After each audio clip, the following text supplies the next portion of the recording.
بسم اللہ الرحمن الرحیم۔ قرأت کی سنتیں۔ رسول اللہ صلی اللہ علیہ وسلم قرأت سے پہلے اعوذ باللہ من الشیطان الرجیم پڑھتے تھے۔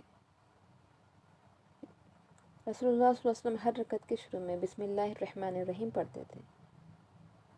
اب بعضوں کے دماغ میں خیال آئے گا کہ اب ہر رکعت میں بسم اللہ پڑھنا نہیں پڑھنا، پہلے اعوذ باللہ پڑھ کے بسم اللہ پڑھ کے سورہ پڑھنا، تو یہاں واضح ہے کہ آپ صلی اللہ علیہ وسلم ہر رکعت سے پہلے بسم اللہ پڑھتے تھے اور ہر قرأت سے پہلے بسم اللہ پڑھتے تھے۔ جب امام وَلَضَّالِّينَ کو کہے تو آہستہ سے آمین کہنا مسنون ہے، یعنی جو پیچھے نماز پڑھنے والے ہیں آہستہ سے آمین کہیں۔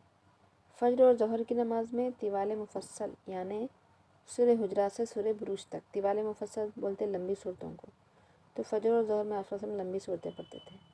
عصر اور عشاء کی نماز میں اوساط مفصل یعنی سورہ طارق سے سورہ بینہ تک، آپ صلی اللہ علیہ وسلم عصر اور عشاء میں ہے نا درمیانی صورتیں پڑھتے تھے۔ اوساط مفصل بولتے ہیں درمیانی میڈیم سوروں کو۔ مغرب میں قصار مفصل یعنی چھوٹی صورتیں جو سورہ زلزلہ سے سورۃ الناس تک ہے، یہ پڑھنا کیا ہے مسنون ہے۔ رسول اللہ صلی اللہ علیہ وسلم فجر کی پہلی رکعت کو لمبی کرتے تھے۔ نماز میں ترتیل سے قرآن پڑھنا یعنی نہ تو خوب جلدی پڑھنا اور نہ بالکل رک رک کر پڑھنا مسنون ہے، نہ زیادہ تیزی استعمال کرنا قرأت کرنے میں، نہ بالکل آہستہ بلکہ درمیانی پڑھنا۔ رسول اللہ صلی اللہ علیہ وسلم فرض نماز کی تیسری اور چوتھی رکعت میں صرف سورۃ الفاتحہ پڑھتے تھے۔ یہ تو پتہ ہوگا ناظرین، اگر نہیں پتہ ہوگا تو سن لیجیے اور آگے بھی پہنچائیے۔ فرض کی جو 4 رکعتیں ہم پڑھتے ہیں نا، چاروں رکعتوں میں سورۃ الفاتحہ کے ساتھ سورت نہیں ملانا ہے، بلکہ پہلی اور دوسری رکعت میں سورۃ الفاتحہ کے ساتھ کوئی سورہ ملا کے پڑھنا، کوئی ضمی سورہ، ضمی یعنی جو بھی سورہ آپ کو یاد ہے۔ تو مطلب ظہر کی پہلی اور دوسری رکعت میں سورۃ الفاتحہ کے ساتھ سورت ملانا، اور تیسری اور چوتھی رکعت میں صرف سورۃ الفاتحہ پڑھنا، یہ صرف فرض کا ہے۔ اور سنت اور نفل کی چاروں رکعتوں میں سورۃ الفاتحہ کے ساتھ کوئی ضمی سورہ ملا کر پڑھ سکتے ہیں۔ رسول اللہ صلی اللہ علیہ وسلم نماز میں قرأت کبھی آہستہ کرتے اور کبھی زور سے کرتے تھے، کبھی آہستہ سورت پڑھتے تھے اور کبھی زور سے پڑھتے تھے۔ رسول اللہ صلی اللہ علیہ وسلم نے فرمایا، تم نماز پڑھاؤ تو ہلکی نماز پڑھاؤ، اس لیے کہ تمہارے پیچھے بیمار، ضعیف اور حاجت مند رہتے ہیں۔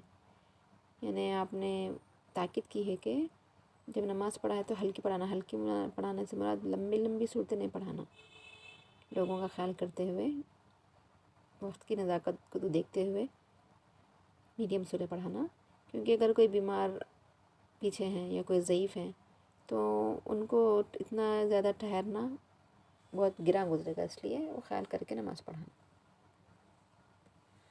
رسول اللہ صلی اللہ علیہ وسلم جب تنہا نماز پڑھتے تو بہت طویل نماز پڑھتے تھے، یعنی آپ صلی اللہ علیہ وسلم جب بھی تنہا نماز پڑھتے تو لمبی نمازیں پڑھتے تھے۔ رسول اللہ صلی اللہ علیہ وسلم نماز ظہر میں طویل قرأت بھی فرماتے تھے، یعنی ظہر کی نماز میں آپ بڑی بڑی صورتیں بھی پڑھتے تھے۔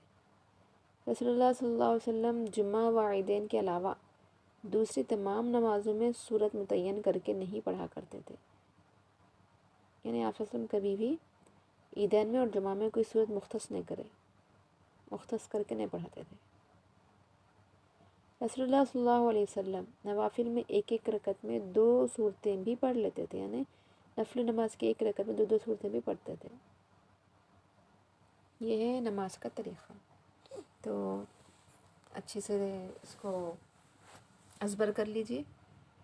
اگر نئے ہیں تو چینل کو سبسکرائب کیجئے اور آگے پڑھائیے اس کو، تاکہ دوسروں کو بھی بات پہنچ سکے۔ جزاک اللہ۔